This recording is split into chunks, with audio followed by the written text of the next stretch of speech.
Okay, refresh it. Is it recording again? It's recording, guys. It's just it refreshed. Okay. It refreshed. That recording is the old one. Oh, and now this is the new recording. Okay. What is the next discussion? Next discussion is we need to pick and you have to say it. We need to pick one of the gifts of the Holy Spirit, I think. Okay. Pick one of the 7 gifts of the Holy Spirit and interview the adult and ask him or her how that particular gift of the Holy Spirit has helped them to serve God better in their lives. So, do you know this gifts of the Holy Spirit? You know, in the old days when we had the Baltimore Catechism, this would not have been a problem. You would have known the gifts of the Holy Spirit because you would have heard it every year for at least 7 years by this point. I need a reminder because if I had... Well, you've never had the Baltimore Catechism.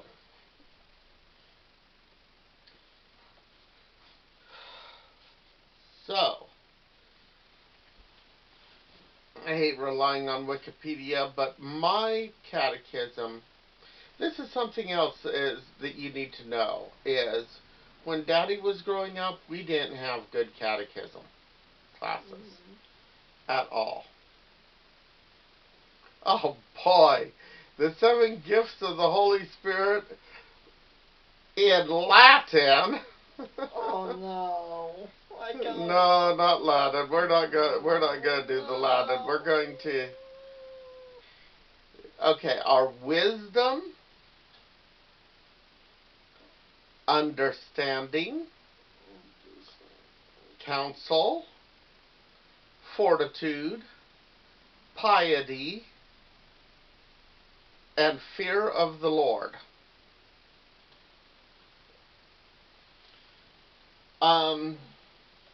More modern terms of that are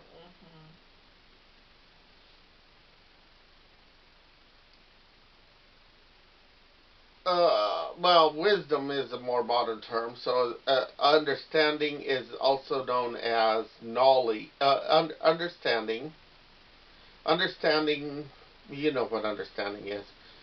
Counsel is also is part of the cardinal virtue of prudence, and it's the ability to tell right from wrong. Okay. Fortitude is often identified with just courage, but it also means being able to stand up for what's right and accept from other people when you do wrong. Okay. Knowledge is, of course, knowing things. Piety. Piety is a neat one because that's reverence. You notice when Daddy goes to church, he acts in a certain way. And he really wants you to start acting in a certain way too. But that's piety. Fear of the Lord is really wonder or awe when you see something that you recognize is God's hand, like a beautiful sunset. That is fear of the Lord. And that's one of the gifts of the Holy Spirit. Okay, now it's time for you to choose one. What one do you want to choose for Daddy to talk about?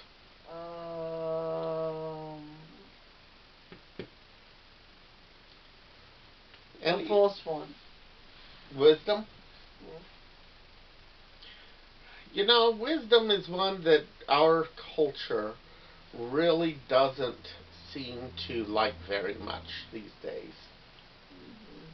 in the old days, before the internet, and before everybody could get any amount of knowledge they wanted in the palm of their hand, the wise person was the guy who, in the village, who knew things,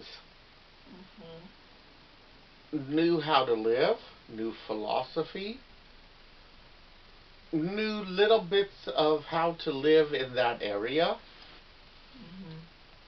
And how he got that information was two ways.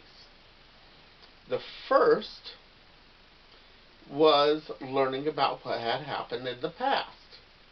Because if you know what happens in the past, you can sometimes predict the future. If you know how to read the signs in the sky to know the weather, then you know when it's going to rain and when it's going to snow and when you must plant your crops and when you must harvest your crops. So that's one kind of wisdom. The other kind of wisdom comes from living a long time. And this is where our society kind of fell down. We don't like to listen to people who are older than us, do we? Because and yet we should.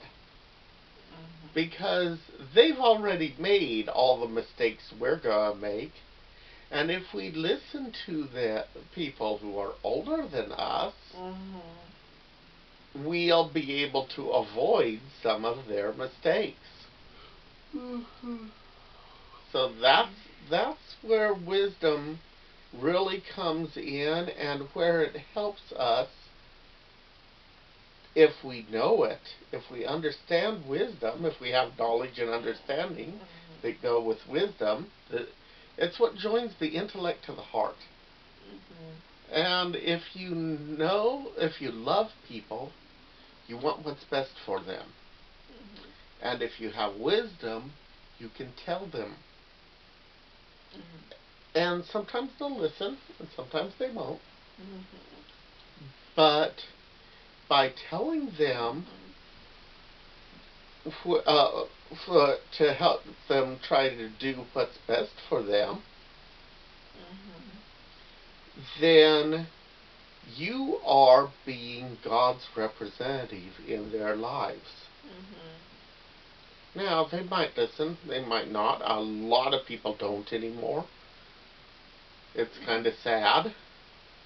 One of the big things we don't seem to know anymore is that you should be married before having children. Or, for that matter, you should be married before having sex. That's an easy way to be married before having children. Saw that on a Ruth Institute video today. But it's also listening to people who are older than you. And to that end, after we're done making this video for Deacon Bill, I do have 2 videos that popped into my YouTube feed that I'd like you to watch to finish your homework for confirmation class for today. One of them is very Catholic. It's a video by the Ruth Institute of a talk given at a recent March for Life. Do we need to record that or no? Yeah, Deacon Bill should know what you're doing. Okay. And the other is a more secular video that a documentary maker that I've been watching on YouTube, who's now retired and he's trying to fund his retirement with YouTube videos, found in his basement. It's a very interesting video from 1979 of a 98-year-old woman talking about how life was when she was young. And she was born in 1881. Okay. So, the change in life between when she was born and when that video was made is almost as big as the change in life between when that video was made and now, which is weird because it's only 50 years. But that 98 years would be almost as big as 50 years. But she started out no cars, no telephone, no TV, no radio, just horses and buggies. And she talks about how the railroad came into our town. So that's kind of an interesting one. But it's by listening to old people, we gain wisdom. And so that's why I want you to watch those 2 videos with me. You can now stop it, and we'll figure out how to email this off to